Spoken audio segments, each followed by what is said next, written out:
Imagine um rio, maior que o rio Amazonas, mas invisível, flutuando no céu.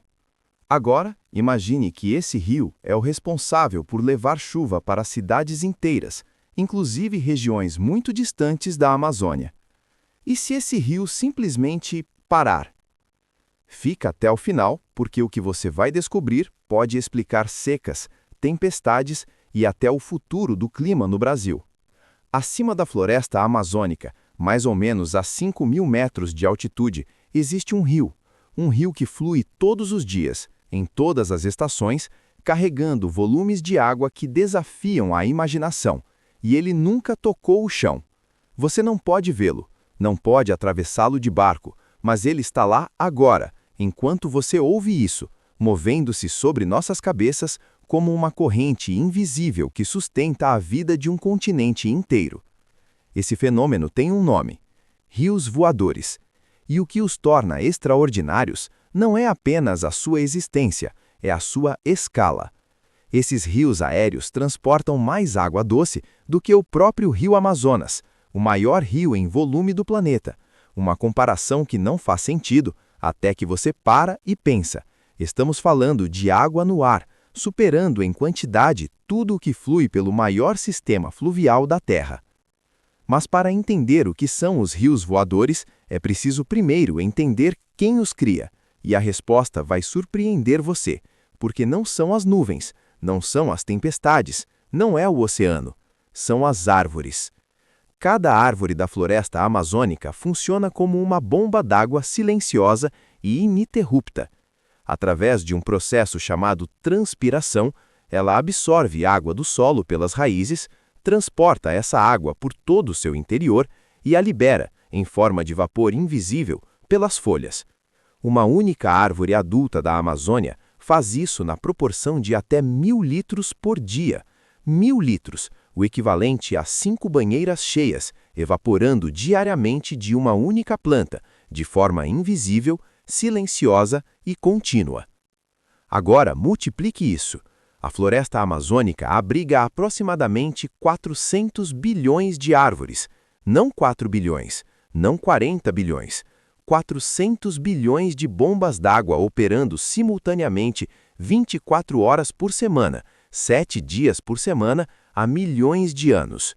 O volume de vapor que isso gera é tão imenso que começa a alterar a física da atmosfera ao redor. Esse vapor sobe. Ao encontrar as camadas mais crias da atmosfera, ele se condensa e forma nuvens.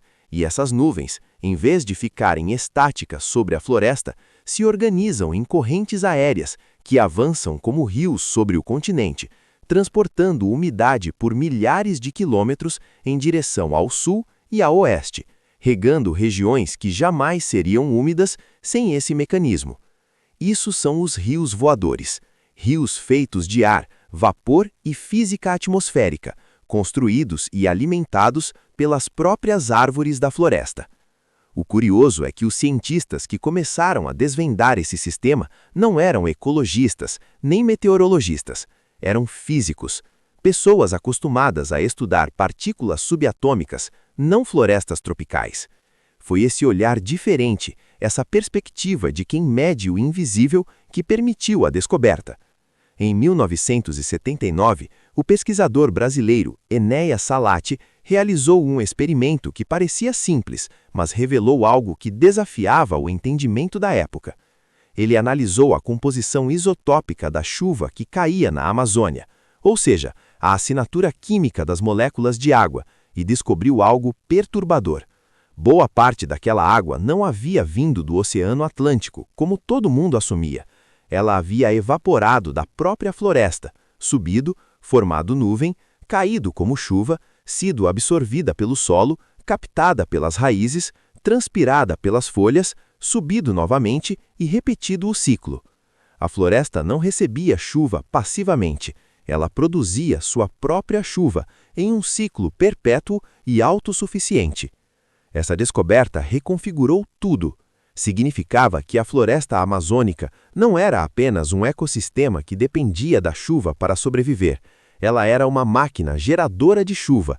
Ela criava, reciclava e redistribuía água em escala continental. E a pergunta que surgiu imediatamente foi: se a floresta gera chuva para si mesma, será que ela também gera chuva para outros lugares? A resposta, confirmada por décadas de pesquisa subsequente, foi sim, e em proporções que ninguém havia previsto. Os rios voadores carregam umidade produzida pela Amazônia para o centro-oeste e o sudeste do Brasil, para a Argentina, para o Paraguai, para o Uruguai. Quando chegam aos Andes, parte dessa umidade sobe, esfria, condensa e alimenta as nascentes de rios que abastecem populações dos dois lados da cordilheira. O que começa como transpiração de uma árvore no Pará pode terminar como chuva sobre uma lavoura no Rio Grande do Sul, ou como neve que derrete e alimenta um rio no Chile. Mas havia um elemento que os modelos científicos ainda não conseguiam explicar completamente. Se a floresta produzia vapor e esse vapor subia e formava nuvens, por que toda essa umidade simplesmente não se dispersava e se espalhava de forma aleatória pela atmosfera? O que organizava esses rios aéreos em correntes direcionadas e coerentes? A resposta veio de um lugar inesperado e chegou com a força de uma revelação. Em 2013, dois físicos russos, Anastasia Makarieva e Viktor Gorshkov, publicaram uma teoria que dividiu a comunidade científica, a teoria da bomba biótica. Segundo ela, as florestas não apenas transpiram água, elas criam, através desse processo, zonas de baixa pressão atmosférica sobre si mesmas. E zonas de baixa pressão funcionam como aspiradores. Elas puxam o ar úmido do oceano em direção ao interior do continente, criando um fluxo contínuo de umidade que avança floresta adentro.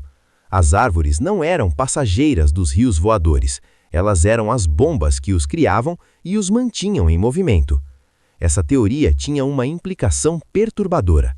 Se as florestas que bombeiam a umidade do oceano para o interior dos continentes, então, sem florestas, o interior secaria, não gradualmente, não parcialmente. Secaria de forma drástica e possivelmente irreversível. O deserto avançaria sobre regiões hoje férteis e nenhuma tecnologia de irrigação em escala humana seria capaz de compensar a perda de um mecanismo que opera com a força da física atmosférica. E aqui, o abstrato se torna concreto de uma forma que pode parecer incômoda. O Brasil é o maior produtor agrícola do mundo em diversas categorias: soja, milho, carne, açúcar, café. Uma fração enorme da produção alimentar global vem de territórios que dependem diretamente dos rios voadores para ter chuva suficiente. A Argentina e o Paraguai, potências agrícolas regionais, recebem umidade transportada pela floresta amazônica. Lima, São Paulo, Buenos Aires, cidades com dezenas de milhões de habitantes, que nunca viram a floresta, que estão a milhares de quilômetros dela, têm seus regimes de chuva regulados por ela. A Amazônia não é apenas o pulmão do mundo, como se diz popularmente. Ela é o coração hídrico do continente, e esse coração está sob pressão crescente. Porque agora vem a parte que muda a natureza dessa história. Os rios voadores estão começando a falhar, e a razão é direta: o desmatamento. Quando uma área de floresta é derrubada, as bombas d'água daquela região param. O solo exposto não transpira como as árvores transpiravam. A umidade local cai. A contribuição daquele trecho para os rios voadores desaparece, e o efeito não fica contido àquela área. Ele se propaga ao longo de todo o sistema. Cada hectare desmatado é um conjunto de bombas desligadas, e os efeitos aparecem longe, muito longe. A seca que paralisa reservatórios no sudeste brasileiro, a estiagem que destrói safras no centro-oeste, a falta de água que atinge cidades. Parte dessas crises tem origem em decisões tomadas décadas atrás, a milhares de quilômetros de distância, nas bordas da floresta. Em 2021, um estudo publicado na revista científica Nature identificou algo que cruzou uma linha importante. Partes da Amazônia Oriental, a região mais desmatada do bioma, haviam se transformado de sumidouro de carbono em fonte de carbono. Em linguagem simples, essas áreas estavam emitindo mais gás carbônico do que absorvendo. A floresta, que deveria ser uma das principais ferramentas do planeta contra o aquecimento global, havia, naquelas regiões, começado a trabalhar contra. Isso não é um cenário futuro, isso já está acontecendo.